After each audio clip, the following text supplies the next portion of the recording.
Oke, it's recording now guys. Ini sudah saya rekam, kemudian saya share screen.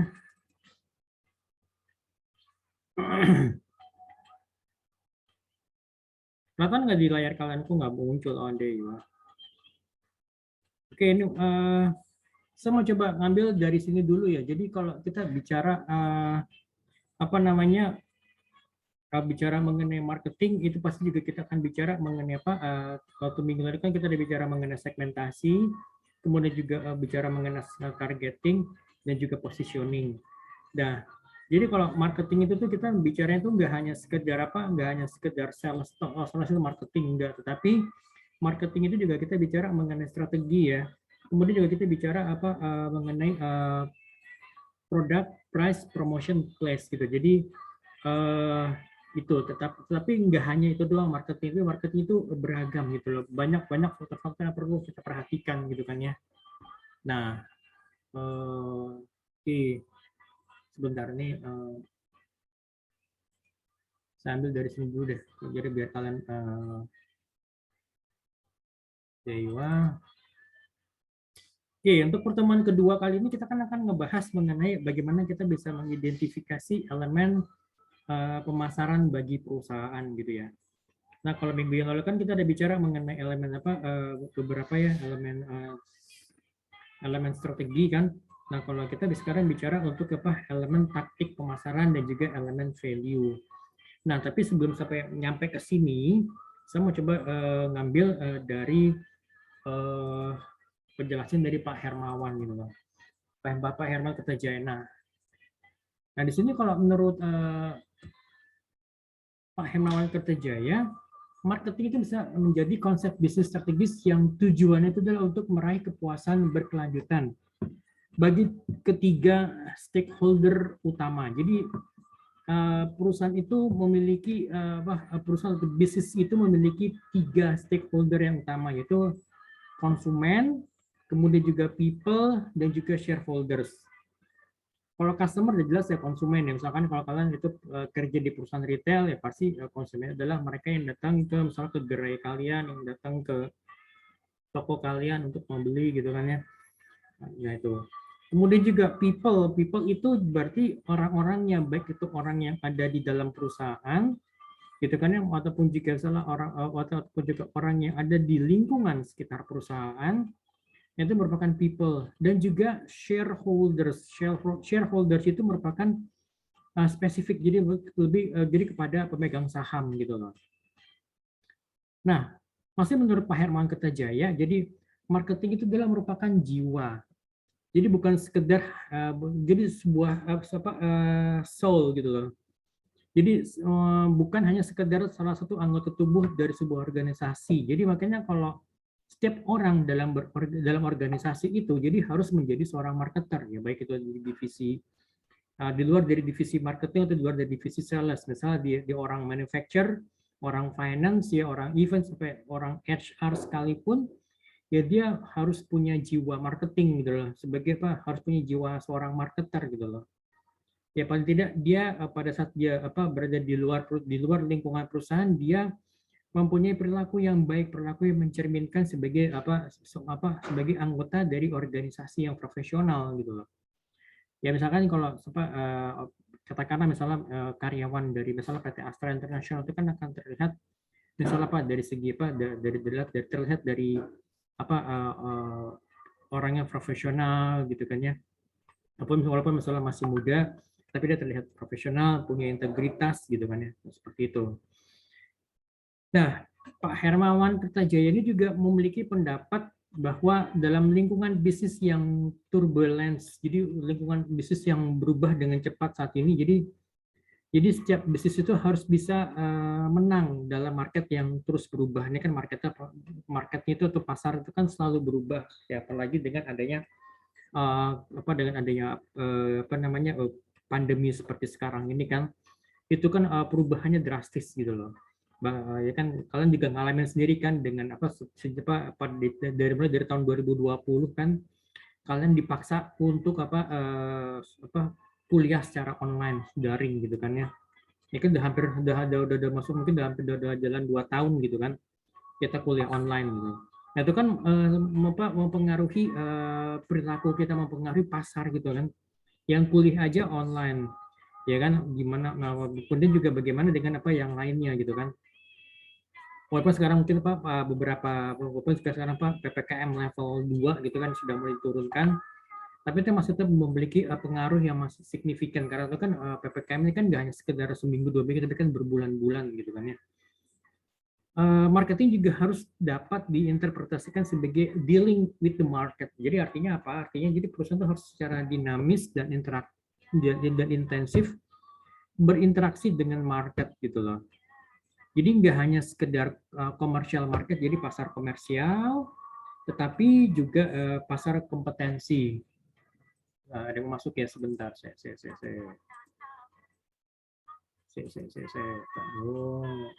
oke sih harap masuk. Oke, lanjut ya. Ini udah bisa masuk. Oke, welcome yang untuk yang baru yang masuk. Oke, selanjutnya jadi marketing itu harus diinterpretasikan sebagai dealing with the market. Jadi artinya apa? Perusahaan itu harus secara dinamis dan intensif berinteraksi dengan market. Jadi nggak hanya sekedar commercial market, jadi market yang ada market yang tujuan pasar kita, tetapi juga kompetensi market. Jadi pasar kompetisi dan juga capital market atau pasar modal gitu. Gitu. Oke, sampai sini ada yang bertanyakan teman-teman? Anyone? Any questions? Oke, kita lanjut ya. Ini saya masuk coba kasih introduction dulu. Introduction-nya saya ambil dari beberapa buku. Jadi dari kalau yang baru saja hadir, oke, welcome to my Zoom meeting. Jadi kita masuk ke pertemuan kedua, kita bahas kelanjutan dari pertemuan pertama kemarin. Nah, kalau di pertemuan kedua ini ada beberapa bahan-bahan yang saya ambil dari referensi bukunya ini. Kalau buat yang kalian baru hadir, itu adalah mulai dari buku sini, judulnya Planet Omni, dikarang oleh Pak Hermawan Kertajaya. Kemudian juga bukunya ini Hermawan Kertajaya on Marketing. Sebenarnya sampul ini berwarna ya, warnanya warna merah gitu. Tapi sayangnya ini karena sampulnya robek, jadi sudah sampulnya saya buang, jadi aku pakai cover dasarnya aja gitu loh. Gitu.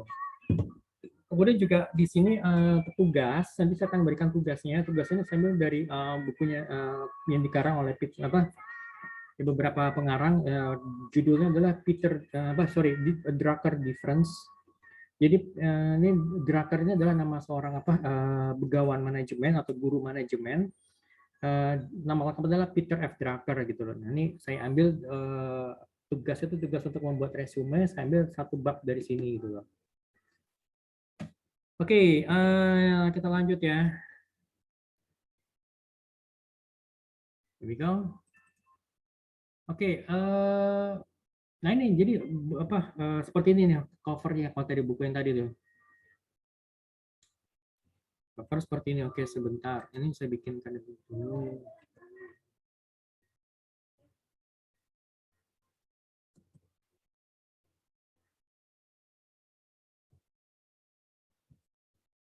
Sorry. Oke. Terus lanjut.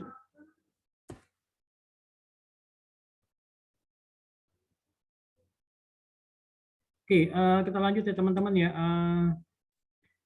Saya mau coba jelaskan mengenai kondisi saat ini ya, current condition di mana situasi saat ini bisa dibilang kita sangat tidak stabil ya.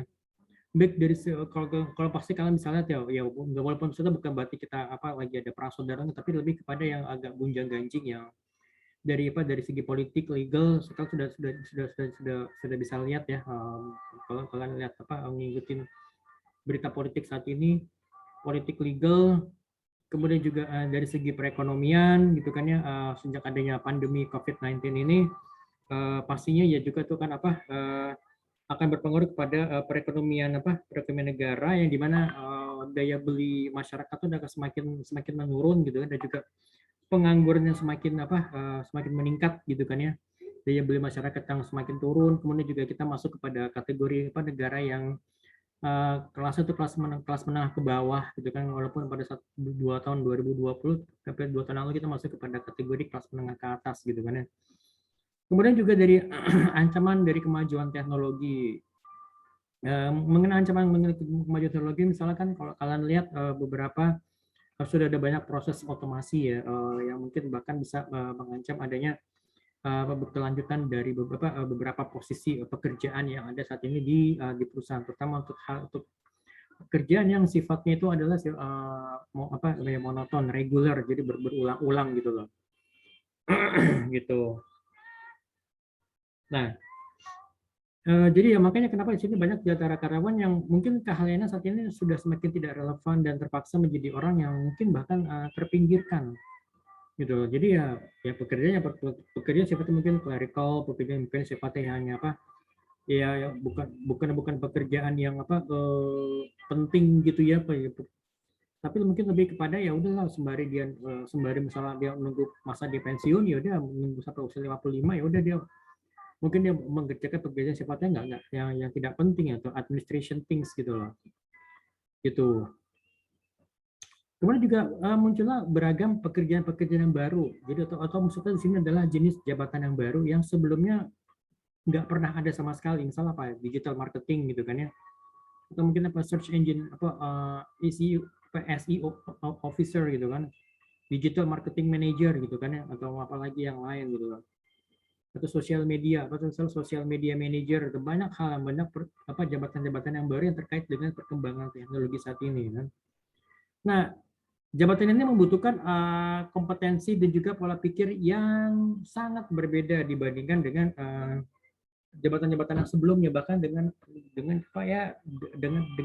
jabatan mungkin kurang lebih sama. Misalnya kalau digital marketing manager pasti akan berbeda dengan marketing manager gitu loh.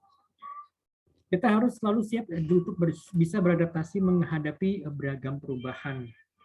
Tapi sebelum kita mengambil tindakan, kita perlu memiliki pemahaman situasi sekalipun di tengah kekacauan gitu loh.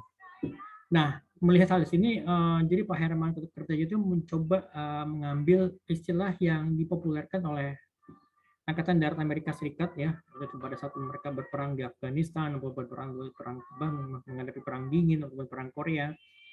Jadi mereka tuh biasanya kalau dalam menghadapi situasi yang paling ekstrim tuh mereka memperkenalkan konsep yang namanya VUCA.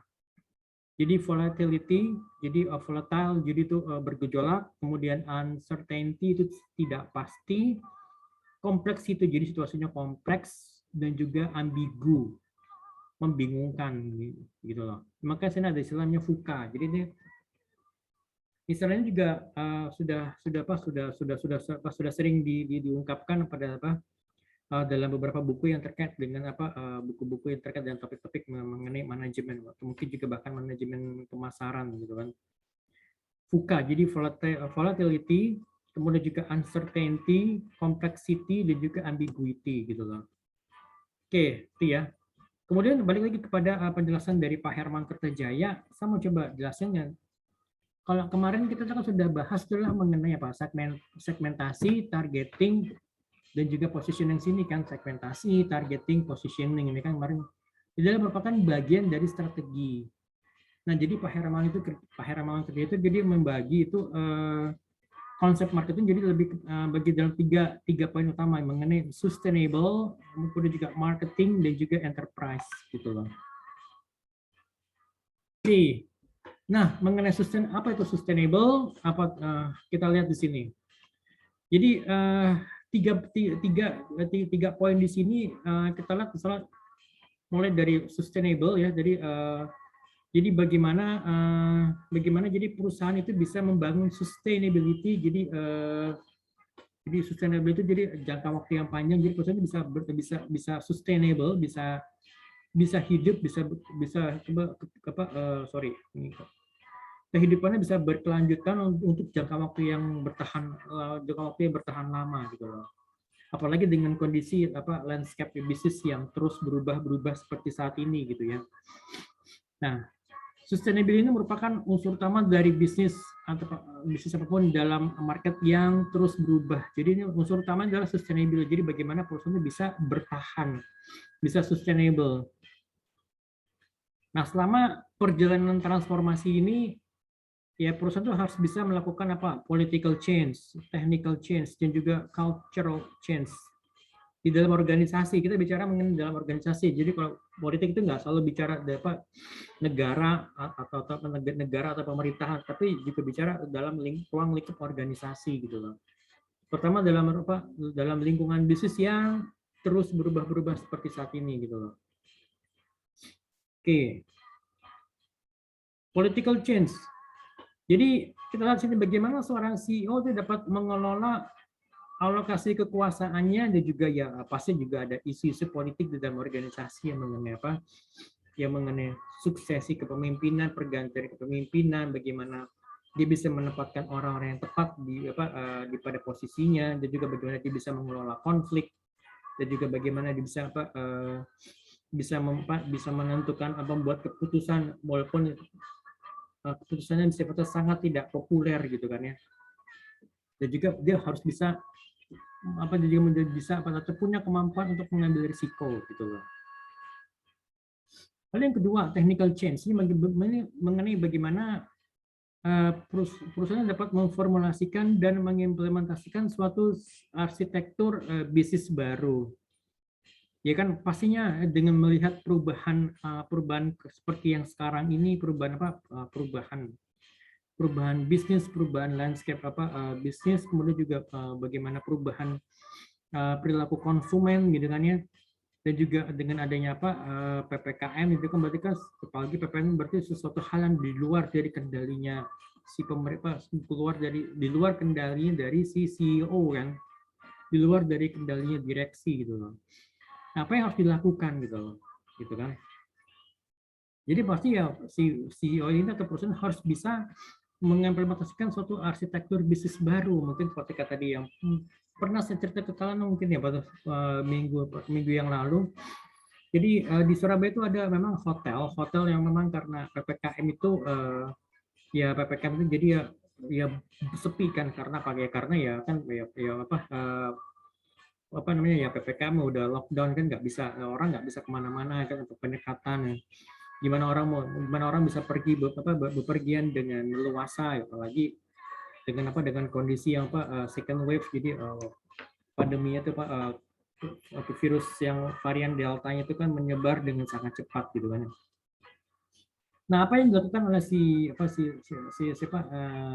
ownernya hotel ini, yang dilakukan adalah dia mencoba untuk mengalokasikan karyawan yang idle ini ke beberapa anak-anak perusahaan yang lainnya. Ya memang untungnya pengusaha ini dia cukup dia punya beberapa anak-anak perusahaan yang lainnya, jadi selain dari hotel juga ada beberapa cabang perusahaan lainnya. Dan juga dia mencoba membuat misalnya menu-menu yang dibutuhkan oleh konsumen. Ya pastinya ya dengan sistem mungkin dia mengajak kerjasama dengan ojek online, misalnya seperti GrabFood atau GoFood maupun juga ShopeeFood gitu loh. Nah gitulah seperti itu yang dia merubah arsitektur bisnisnya gitu loh. Jadi dia selalu berusaha bagaimana supaya dia bisa mengikuti, bisa mengambil peluang yang ada di luar sana tanpa dia harus memecat karyawan gitu loh. Lalu yang ketiga, cultural change, dia mengenai bagaimana kita bisa membangun dan menanamkan shared value. Jadi value yang kita bagikan di antara para karyawan, dan juga perilaku yang common behaviors gitu loh, yang mendukung arsitektur bisnis baru ya, karena landscape bisnisnya berubah, karena perilaku konsumen yang berubah ya, karena perubahan yang sangat cepat di luar sana ya, akhirnya emang ya perusahaan harus bisa mengambil keputusan, harus bisa mengikuti perubahan ini. Jadi ya ini juga kan berpengaruh kepada culture di perusahaan gitu loh. Gitu. Oke, sampai sini ada yang mau tanyakan mungkin teman-teman untuk yang mengenai konsep yang pertama ini, yang sustainable. Dari yang lain mungkin ada yang tanyakan. Kalau nggak kita lanjut untuk yang konsep yang keduanya itu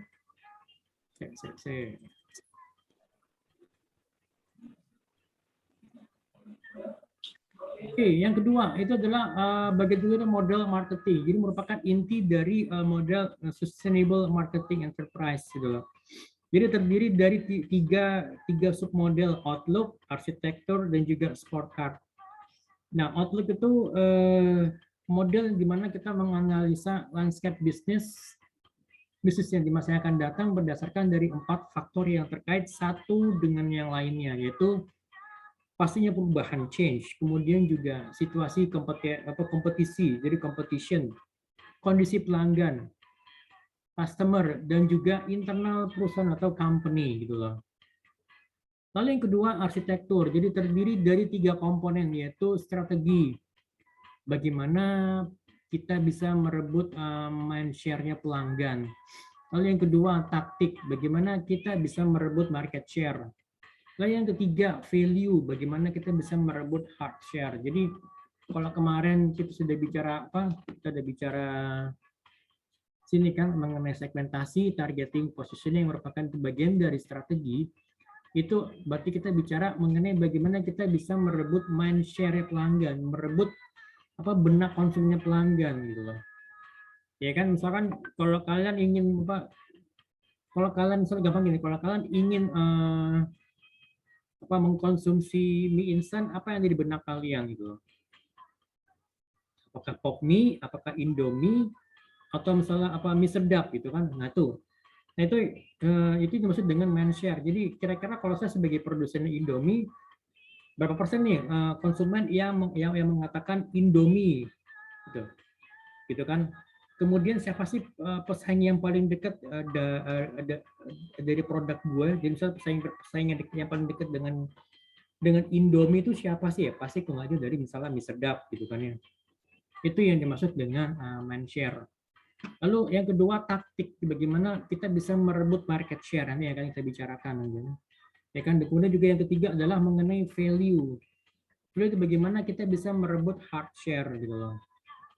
Itu. Nah, kemudian yang ketiga ini scorecard, itu kita bisa bagaimana kita menyeimbangkan value proposition kepada ketiga stakeholder yang utama ini, mulai dari customer, people, dan juga shareholders, para pemegang saham gitu loh.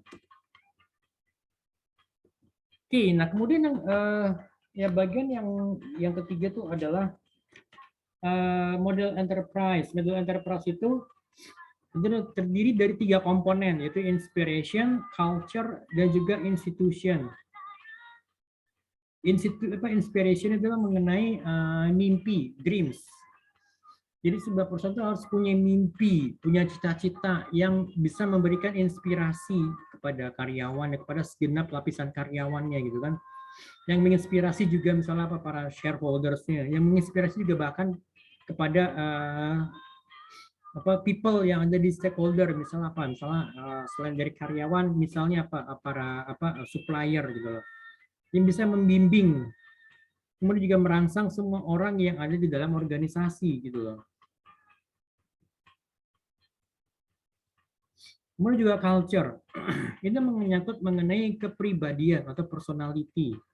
Jadi sebuah perusahaan itu harus mempunyai kepribadian yang kuat, harus mempunyai sebuah kepribadian yang memberikan perekat, yang menyatukan organisasi pada saat mereka tumbuh, melakukan diversifikasi usaha, atau bahkan juga untuk memperluas pasarnya. Jadi untuk meningkatkan market share, ya kan, meningkatkan market share, pasti mereka akan melakukan diversifikasi usaha, ya kan, supaya organisasinya bisa tumbuh, bisa growth-nya itu positif gitu ya. Jadi kalau growth-nya nggak stagnan, ya pasti mereka harus melakukan diversifikasi usaha, diversifikasi perluasan produk, dan juga memperluas market share gitu kan. Lalu yang ketiga, ini adalah mengenai institusi. Institusi adalah bicara mengenai aktivitas dari sebuah perusahaan yang harus mampu mengelola aktivitasnya dengan efisien dan efektif. Jadi ini kita bicara mengenai bicara mengenai efisiensi dan juga efektivitas pekerjaan yang mereka lakukan gitu loh. Jadi pasti ujung-ujungnya adalah bicara misalnya mengenai cost, mengenai bagaimana menekan biaya, menekan cost gitu kan ya. Gitu kan, menekan cost untuk hal-hal yang tidak perlu, atau bahkan mungkin menjual beberapa aset-aset mungkin yang yang membebani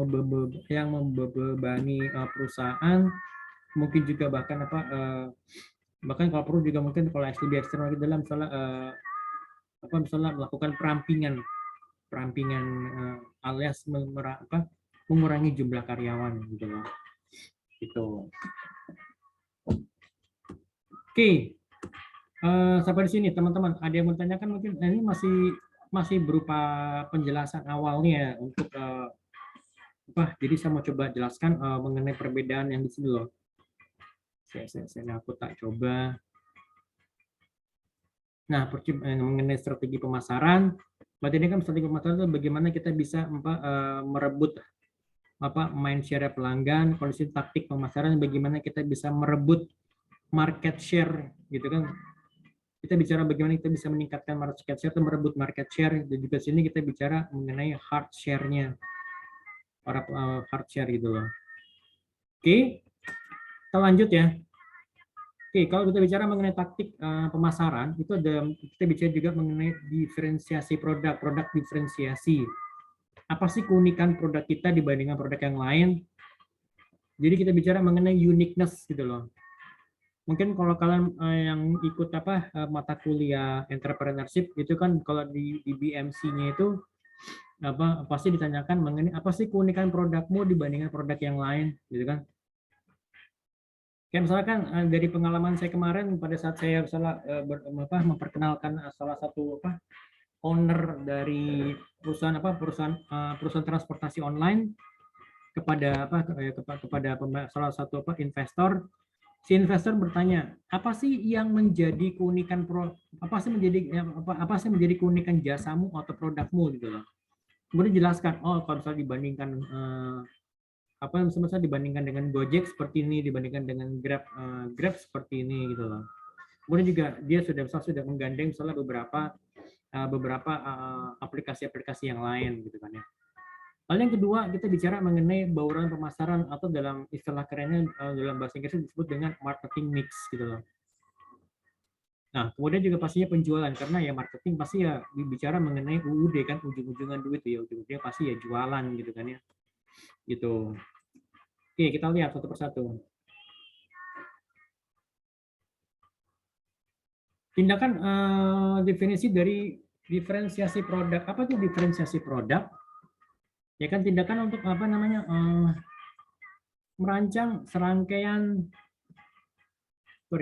tindakan untuk merancang serangkaian perbedaan yang berarti. Jadi perbedaan untuk perbedaan untuk membedakan dirinya dia dengan tawaran perusahaan lain. Yang membedakan produknya dia dalam hal bentuk, ya, dalam hal bentuk, kemudian fitur-fiturnya, kemudian juga performance-nya, kemudian juga mutu kesesuaian dengan keinginan pelanggan, kemudian juga durability-nya, daya tahan, keandalan, dan juga mengenai masalah-masalah kemudahan untuk diperbaiki. Misalnya apa? Misalnya kalau barang-barangnya high tech, misalnya seperti laptop, ya pasti kan kalian apa sih keunggulan dari produk Asus dibandingkan misalnya Lenovo? Apa sih keunggulan dari misalnya produknya Asus dibandingkan misalnya dengan HP gitu kan? Apa sih kelebihan dari produknya Asus dibandingkan misalnya dengan Sony Vaio? Jadi kan pasti akan itu yang akan ditekankan misalnya kalau kalian sebagai produsen Asus ya pasti akan menekankan kelebihan produk kalian atau keunikan produk kalian gitu loh. Gitu kan? Misalnya gini, kenapa sih kalian kalau misalnya kalian yang punya motor di rumah ya, kenapa sih kalian misalnya milih Honda, kenapa sih nggak milihnya misalnya Yamaha, gitu kan? Kenapa sih kalian milihnya misalnya Suzuki Satria dibandingkan kalau motor yang lain gitu kan? Nah itu pasti ada alasan-alasan, dan itu diferensiasi itu yang mereka tawarkan kepada konsumen gitu loh. Jadi beberapa dimensi untuk diferensiasi itu ada beberapa, mulai dari konten. Jadi konten itu berarti diferensiasi menunjuk kepada apa, value apa yang ditawarkan oleh perusahaan kepada konsumen. Jadi kontennya itu berarti mengenai value apa sih yang gue tawarin ke lo semuanya gitu. Nah, jadi bisa jadi mungkin adalah hal-hal sifatnya tangible, nyata. misalnya nih kelebihan produk kita dibandingkan produk pesaing gitu kan ya. Misalnya apa sih kelebihan, misalnya katakan kalian sebagai misalnya produsen laptop sebagai produsen atau marketing laptop Asus, apa sih yang menjadi kelebihan Asus dibandingkan HP atau dibandingkan misalnya dibandingkan Lenovo atau IBM gitu kan ya. Nah, itu merupakan kontennya. Lalu yang ketiga, konteks merupakan dimensi menunjukkan bagaimana cara how to offernya perusahaan menawarkan value kepada pelanggan. Di mana nih perusahaan ini membedakan diri dari pesaing berdasarkan pada bagaimana cara menawarkan value kepada pelanggan. Gampangnya gini, misalkan kalau sama-sama minyak goreng, ya kan, sama-sama minyak goreng, sama-sama disaringnya 2 kali, proses penyaringan 2 kali, sebenarnya semuanya sama gitu. Tapi ada satu produsen minyak goreng yang dia menekankan kepada proses penyaringan 2 kali sehingga terkesannya misalnya lebih bersih, lebih sehat gitu loh. Tapi sebenarnya semua produsen minyak goreng juga melakukan hal yang kurang lebih sama gitu kan. Ya kecuali kalau misalkan ya sorry to say, kalau misalkan kalian beli minyak goreng curah ya saya nggak tahu seperti apa gitu kan. Lalu yang ketiga itu mengenai infrastruktur. Jadi menunjukkan kepada teknologi. Jadi kepada teknologinya, kepada sumber daya manusianya, people-nya itu people behind the technology gitu loh. Dan juga fasilitas yang digunakan untuk menciptakan diferensiasi konten dan konteks di atas. Nanti kita lihat kira-kira contohnya apa misalnya yang menekankan kepada teknologi ataupun SDM-nya. Ini biasanya kepada perusahaan-perusahaan yang menawarkan produk-produk high-tech gitu loh. Dan terutama juga memang sifatnya lebih kepada B2B, business to business gitu. Jadi misalkan kalian salah sebagai produsen kendaraan taktis rantis gitu ya. Ya, itu kalian pasti itu kan menekankan kepada teknologinya gitu kan. Teknologi kemudian juga menekankan kepada misalnya SDM-nya, misalnya apa? Misalnya ini karya anak bangsa gitu. Pasti itu kan lebih kepada SDM-nya kan. People-nya itu kan, orang-orangnya, orang-orang yang menciptakan kendaraan taktisnya ini gitu loh. Gitu. Mungkin misalkan kalau kalian pernah dengar seperti misalnya N219 gitu kan, itu kan di situ kan sangat dijelaskan bahwa sangat ditekankan bahwa ini merupakan karya anak bangsa gitu kan ya. Kemudian juga itu ya, jadi ada 3 untuk untuk dimensi diferensiasi. Jadi ada konten, konteks, dan juga infrastruktur. Oke, jelas ya. Ini berarti baru kita bicara mengenai mengenai uniqueness-nya, diferensiasinya, perbedaannya gitu loh. Apa sih yang membedakan produk gue dengan produk yang lainnya, produk kompetitor? Apa yang sih yang membedakan antara misalnya dengan antara Coca-Cola dengan Pepsi Cola dan Bicola? Apa sih perbedaannya gitu kan ya? Tuh. Oke. Sampai sini ada menanyakan teman-teman? Kalian enak kan ya, kalau misalkan seperti kayak beberapa produk-produk ya PTDI, tahu kan PTDI, PT Dirgantara Indonesia seperti apa aja? Atau mungkin juga kerjasamanya kita dengan Korea Selatan, bukan untuk drama Korea, tapi misalnya untuk teknologi tinggi, misalnya untuk penciptaan pesawat tempur, misalnya kayak KXIX itu ya, yang pesawat tempur yang generasi semua nggak tahu, generasi ke-5, 4,5 atau 5 ya. Di mana pada saat launching itu Pak Prabowo, Menteri Pertahanan itu datang ke pabriknya gitu loh. Itu kan. Kalian aware nggak hal seperti itu kira-kira? Saya nggak tahu ya. Soalnya kalian juga bisa cukup aware ya. Kemudian juga misalnya seperti kayak kemarin itu ada launchingnya KRI Golok gitu kan. KRI Golok jadi kapal perang yang bentuknya futuristik ya, yang ujungnya lancip. Kemudian juga ada lagi misalnya tank boat Itu kan semuanya kan produk-produk lokal gitu loh. Itu kan sangat ditekankan merupakan karya anak bangsa gitu loh. Itu aware nggak kalian teman-teman? Kayak gitu itu tahu nggak? Atau misalnya seperti apa kayak drone drone yang dirancang oleh PT DI, tahu namanya? Itu sebenarnya bagian dari infrastruktur gitu kan, bagian bagaimana kita bisa infrastruktur untuk apa namanya untuk menjaga kedaulatan bangsa kita gitu kan ya. Aware nggak teman-teman kayak gitu? Ya ini kalau yang I'm wrong ya. Kalau misalnya kalau menurut kalian itu bukan apa itu bukan infrastruktur pak ya apa-apa juga. Berarti mungkin saya yang salah gitu nggak apa-apa juga. Tapi paling tidak kita sama coba coba apa ya diskusi mengenai hal-hal seperti ini loh. Hal-hal yang sifatnya up to date topics gitu loh ya. Gitu. Oke guys, kita break dulu ya. Break dulu sekarang jam 8 lebih 10. Nanti kita balik lagi sekitar jam 8.25 ya. Oke, I'll see you guys. I'll see you guys around and don't go too far.